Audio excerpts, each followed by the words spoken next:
ধন্যবাদ এবং স্বাগত জানাই আরেকটি ভিডিওতে। আজকে ভিডিওতে কথা বলবো প্রবাসে থেকে রাগের চিকিৎসা কীভাবে নেবেন। আমি আছি কাউন্সেলিং সাইকোলজিস্ট আশুজ্জামান রাজু। বর্তমানে প্র্যাকটিস করছি final mental health care centre, যেটি মিরপুর 2 অবস্থিত।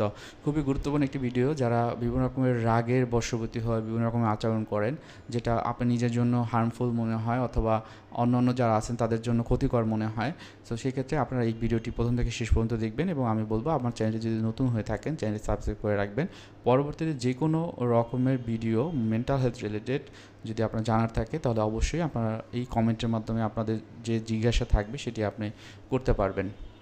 আসলে অতিরিক্ত রাগের বেশ কিছু কারণ থাকে। আপনার রাগ ম্যানেজমেন্ট যদি করতে চান, আমরা বলি অ্যাঙ্গার ম্যানেজমেন্ট, সেক্ষেত্রে আপনাকে অবশ্যই এই যে অতিরিক্ত রাগের কারণগুলো জানা খুবই ইম্পর্টেন্ট। যেমন যারা প্রবাসী থাকেন তাদের প্রথম এবং প্রধান যে রাগের বিষয়টি কাজ করে সেটা হলো নতুন পরিবেশের সাথে খাপ খাওয়ানো।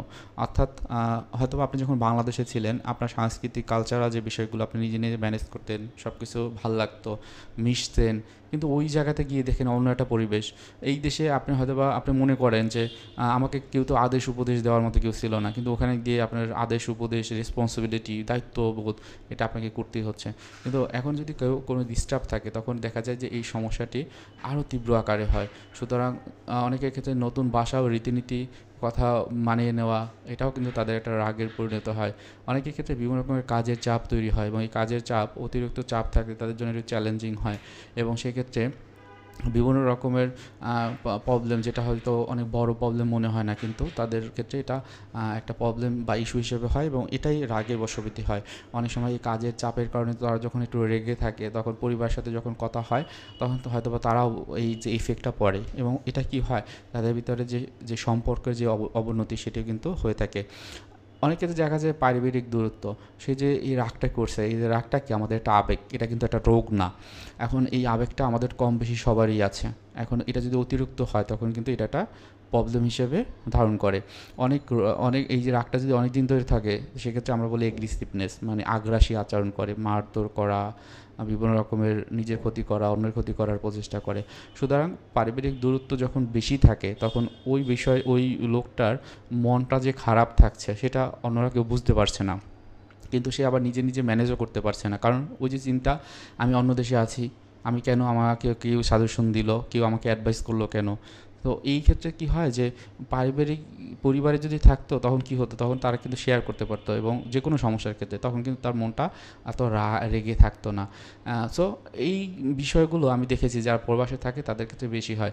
এখন আসেন যে অতিরিক্ত রাগ নিয়ন্ত্রণ করার উপায় কী। আমি একটু আগেই বলেছি রাগ কোনো ডিসঅর্ডার না বা মানসিক রোগ না, তবে রাগটা যদি অনেক দিন ধরে থাকে সেক্ষেত্রে আমরা বলি যে করোনারি হার্ট ডিজিজ, অর্থাৎ আপনার হার্টে হয়তো বা এফেক্টেড হতে পারে, ব্রেন এফেক্টেড হতে পারে। দেখেন বর্তমান সময়ে অনেকেই আছেন যারা স্ট্রোক করেন, হার্ট অ্যাটাক হয় এবং আমরা পড়েছিলাম যে যাদের প্রচুর রাগ থাকে তাদের কিন্তু হার্টের সমস্যা থাকে এবং এটি যদি অনেক দিন ধরে থাকে তাহলে হার্ট অ্যাটাক বা ব্রেন স্ট্রোক হওয়ার প্রবণতা অনেক গুণ বেড়ে যায়।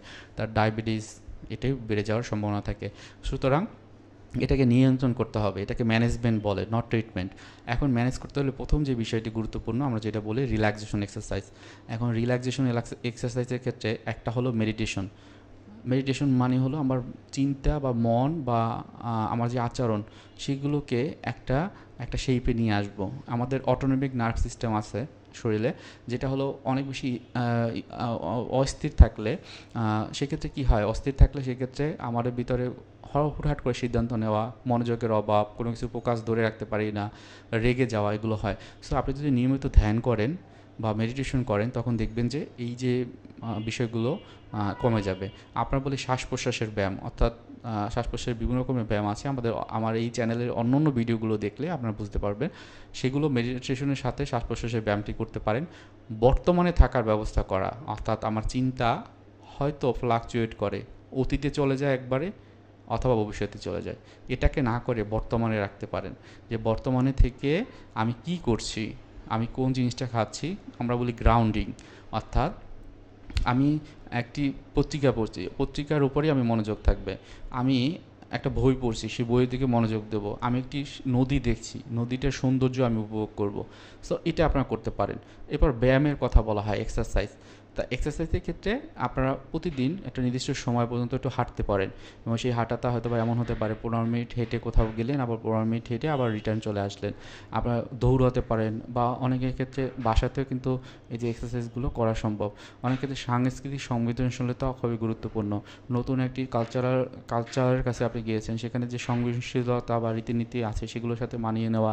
অনেক ক্ষেত্রে হয়তো বা ঐদেশিক বই পড়া বা বিভিন্ন ম্যাগাজিনের মাধ্যমে তাদের কালচার সম্পর্কে ধারণা পেতে পারেন, এবং সেই অনুযায়ী আপনি একটু তাদের মতো করে চলতে পারেন। এটার মাধ্যমে দেখবেন মানুষের সাথে মেশা, বন্ডিং তৈরি হবে, এবং কমিউনিকেশনটা খুবই গুরুত্বপূর্ণ, যেটা আমরা সবসময় বলি।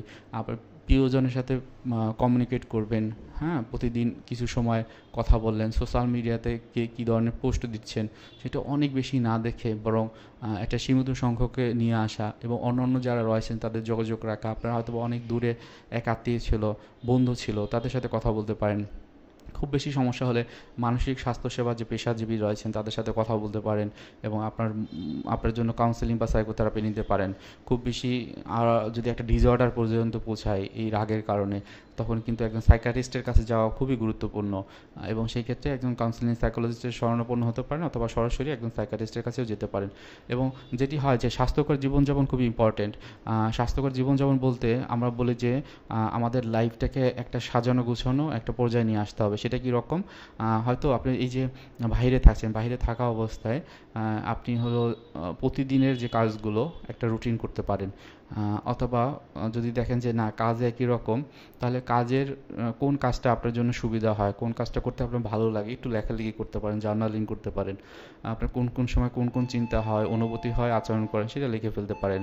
ওই যে চিন্তাগুলো হয় এটা কতটা গুরুত্বপূর্ণ, সেই চিন্তার অল্টারনেটিভলি আপনি অন্য কোনো চিন্তা করতে পারেন কি না, এটা একটু ভাবতে পারেন। আপনার মনের কষ্ট, রাগ, অভিমানগুলো সব থেকে কাছের যিনি আছেন তাকে শেয়ার করা যায় কিনা একটু খেয়াল করতে পারেন। এর মাধ্যমে দেখবে আপনার হিলিং হবে। এছাড়া খাওয়া দাওয়া, ঘুম এটি ঠিক রাখা, প্রতিদিন খাওয়ার ক্ষেত্রে পুষ্টিকর খাবার খাবেন। মোটামুটি অন্তত 1 টুকরা মাছ, হ্যাঁ, সেটা সবসময় খাবারে রাখবেন, বা একটা গোশত রাখলেন, ডিম, দুধ এগুলো খেতে পারেন। রাতের ঘুমটা রাতে সুন্দরভাবে দিবেন। দিনের বেলা সকাল সকাল উঠে আপনি যেই ধর্মের হন সেই ধর্মের যে রীতিনীতিগুলো সেগুলো পালন করতে পারেন। যদি এগুলো একটু খেয়াল রাখেন তাহলে দেখবেন যে আপনার রাগের যে বিষয়গুলো অনেকটাই কমে যাবে। এবং তারপরও যদি কোনো সমস্যা বোধ হয়, আমার এই যে বিষয়গুলো বললাম, আপনারা কমেন্টে জানাবেন। যে কোনো রকমের ইস্যু আপনারা নির্দ্বিধায় কমেন্ট করবেন, আমি নিজেও খুশি হব, এবং আপনার কমেন্টের যে অ্যান্সারগুলো আমরা দিতে সচেষ্ট হব। সবার জন্য শুভকামনা জানিয়ে আজকে ভিডিওটি এখানে রাখছি। সবাই ভালো থাকবেন, সুস্থ থাকবেন, আমাদের জন্য দোয়া করবেন। আসসালামু আলাইকুম।